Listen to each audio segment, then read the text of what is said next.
Assalamualaikum warahmatullahi wabarakatuh. Ketemu dengan saya Profesor Dr. Raditya Sukmana dari Universitas Airlangga.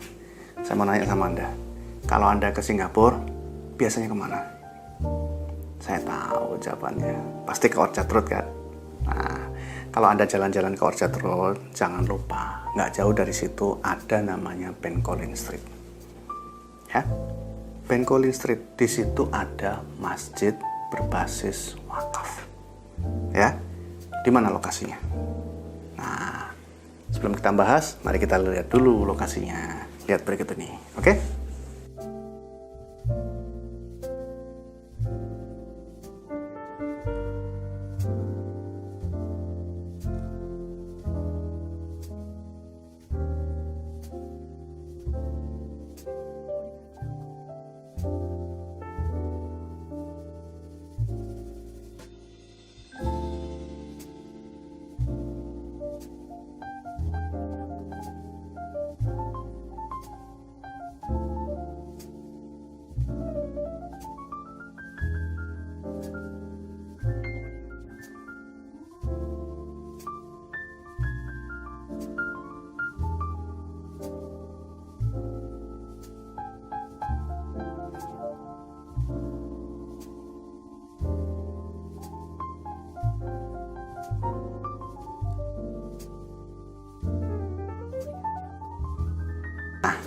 Nggak jauh kan?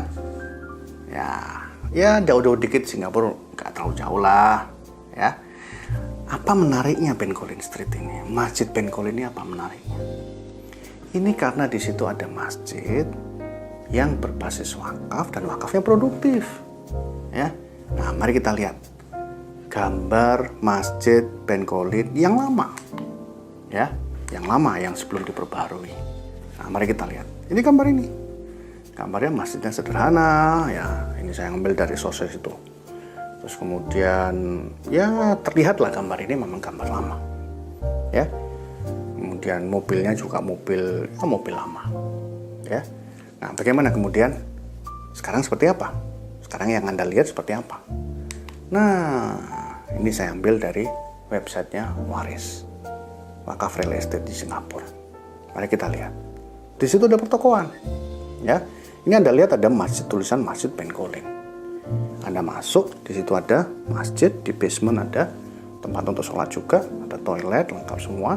Dan di atasnya masjid itu, ya, gambar yang itu yang Anda lihat sekarang, ini adalah pertokoan, ya. Jadi itu milik masjid yang kemudian disewakan keluar, ya, disewakan pada orang lain jualan, jamaah-jamaahnya kemudian bisa belanja di situ. Dan di situ Anda lihat, di situ ada hotel juga. Ini ada hotel Somerset. Dan itu masih dalam lahan dari masjid tersebut. Ya. Nah, mari kita lihat. Mari kita lihat datanya yang lebih rinci. Ini adalah nama wakafnya adalah Wakaf Ben Collins Mosque. Siapa nama wakifnya? Wakifnya adalah Syed Omar bin Ali Al-Junaid. Kapan beliau meninggal? Meninggalnya adalah 1852. Berarti berapa lama? Ya sekitar 170 tahun. Ya, 170 tahun. Itu ketika setiap orang sholat di sana, ya, setiap orang sholat di masjid tersebut, itu akan ada pahala yang masuk kepada wakifnya Syed Omar Ali Al-Junaid ini. Omar bin Ali Al-Junaid, luar biasa kan?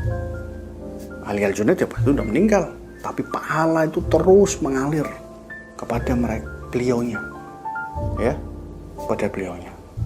Nah, apa tujuan dari pendirian masjid tersebut? Nah, mari kita baca. The mosque is to be used as a place of worship for Muslim. Ya, tentunya masjid ya tempat untuk sholat, untuk beribadah, dan juga aktivitas-aktivitas keagamaan yang lain, pengajian dan sebagainya itu. Net income received from the rentals, ya, laba bersih dari sewa tadi kan ada pertokoan, ya, pertokoan yang di atasnya gedung itu yang tadi saya tunjukkan, ya. Net income Terus kemudian ada hotel, laba bersihnya itu digunakan untuk maintenance masjid itu sendiri. Bayar listrik, bayar air, bayar kebersihan, ya, dan juga payment untuk khotib, untuk kodi, untuk bilang. Jadi mereka itu mengandalkan dari situ, tidak mengandalkan dari kencelengan cuman tambahan saja, support saja. Tapi utamanya adalah dari produktif, usaha-usaha bisnis produktif itu, ya. Nah, ini yang patut kita contoh, ya, patut kita contoh.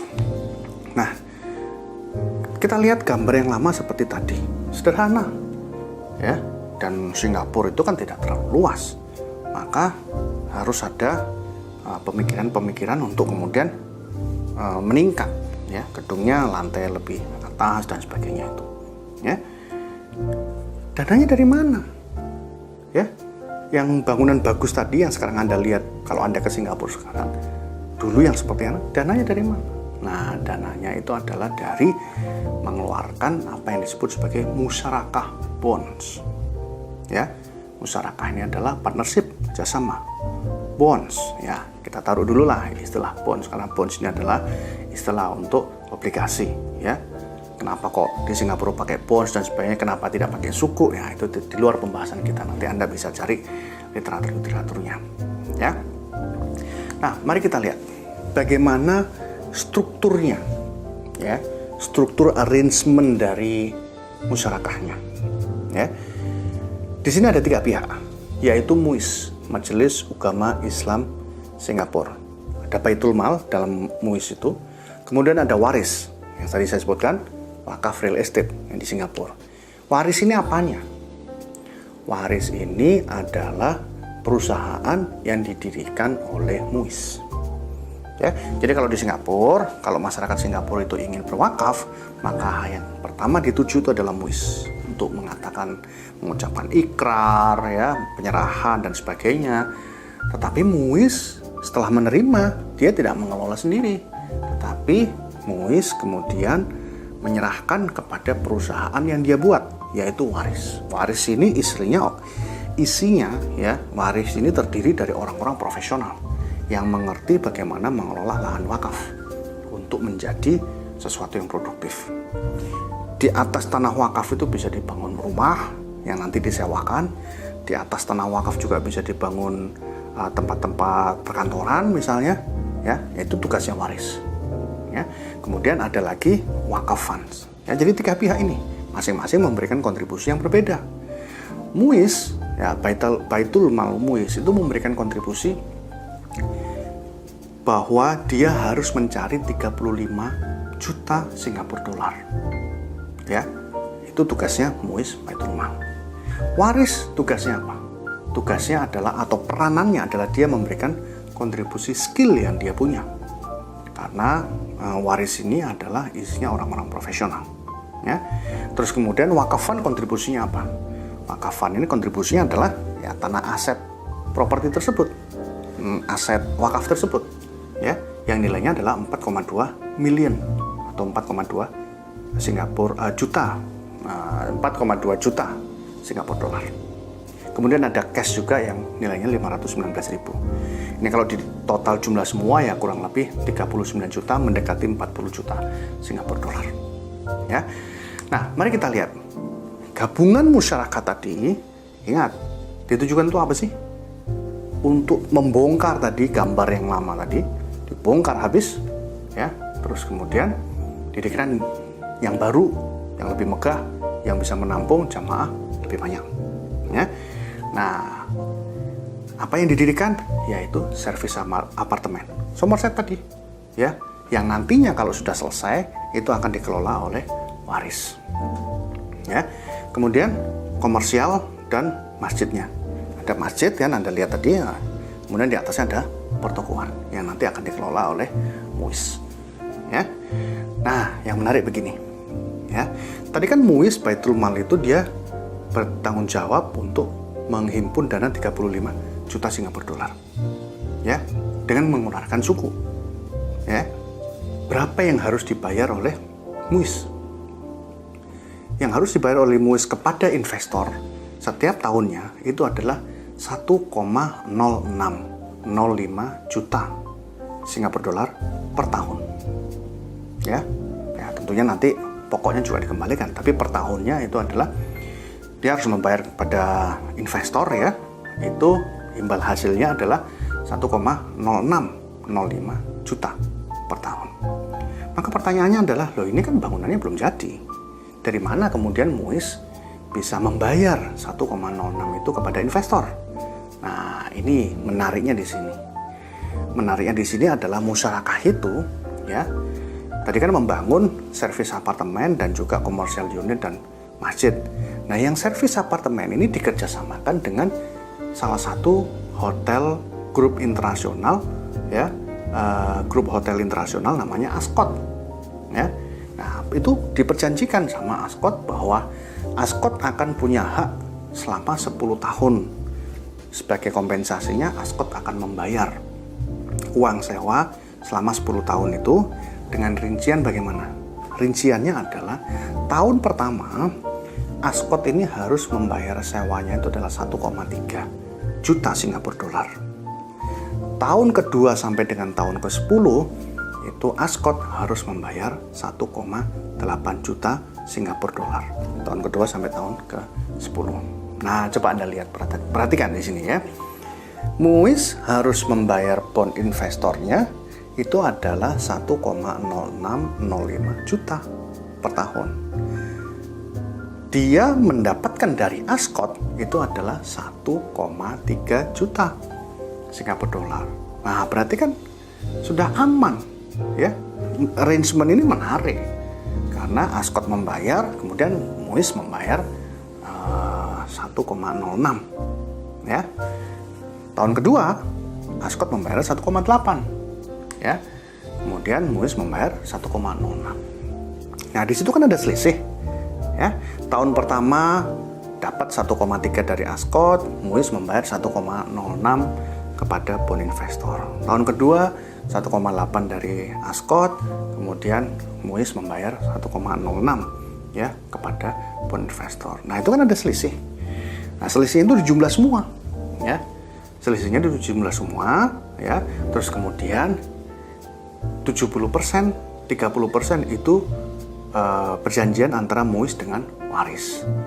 Jadi total itu 70%-nya untuk MUIS, ya. Sebagian didistribusikan untuk beneficiaries, untuk sosial dan sebagainya itu. Waris dapat 30%. Waris 30% ini untuk apa? Ya, tentu untuk operasional waris dan untuk cadangan untuk pengembangan lebih lanjut. Nah, apa sebetulnya keuntungan musyarakah bonds ini?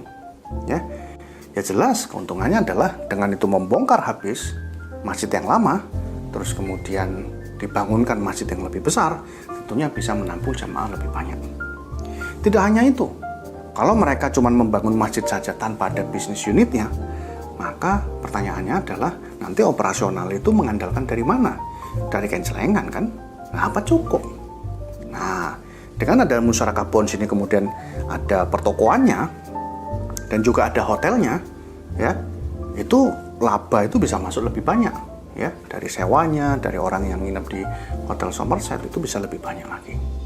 Dan kemudian dengan masuk yang lebih banyak tentu untuk menutupi biaya operasional, ya, untuk biaya-biaya yang lain seperti tadi itu biaya untuk khotib, untuk bilal, untuk maintenance, ya, bayar listrik, air dan sebagainya itu, ya, sehingga tidak perlu kemudian minta sana sini dan sebagainya gitu.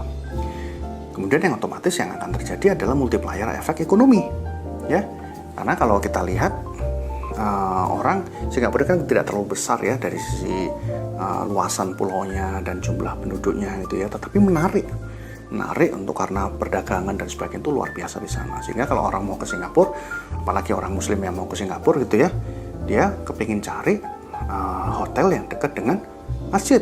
Nah, ini adalah salah satu hotel yang juga dekat dengan masjid, sehingga okupansi rate-nya ya tentu bisa kita prediksikan sangat tinggi sekali. Nah, itu ketika itu daerah situ rame, tentunya banyak orang yang kemudian berjualan dan sebagainya, sehingga multiplier efek ekonominya itu luar biasa. Nah, apa yang bisa kita pelajari dari sini? Ya, ini adalah suatu contoh di mana ketika kita membangun ya sesuatu yang nirlaba seperti masjid tadi, ya, kita juga harus memikirkan bagaimana kita bisa membuat bisnis unit di situ. Di sini contohnya adalah toko yang kemudian disewakan, hotel yang kemudian banyak pengunjung dan sebagainya itu. Nah, kalau misalnya Bapak Ibu juga ada masjid yang cukup besar, rame gitu ya, masih ada lahan, coba dipikirkan untuk digunakan bisnis di situ. Rumah makan misalnya, ya, rumah makan nasi biryani, nasi Arab dan sebagainya itu, sehingga kalau orang habis Jumatan gitu lapar kemudian akan menyerbu pada situ. Jadi nanti keuntungannya dari warung tersebut atau restoran tersebut akan balik kepada masjidnya, dan ini akan sangat luar biasa. Ya, presentasi ini saya ambil dari sources ini. Ya, kalau mau email, ya, monggo silakan. Dan ini adalah foto saya di depan Masjid Ben Collins Street. Ya, saya kira cukup. Terima kasih. Sekian. Assalamualaikum warahmatullahi wabarakatuh.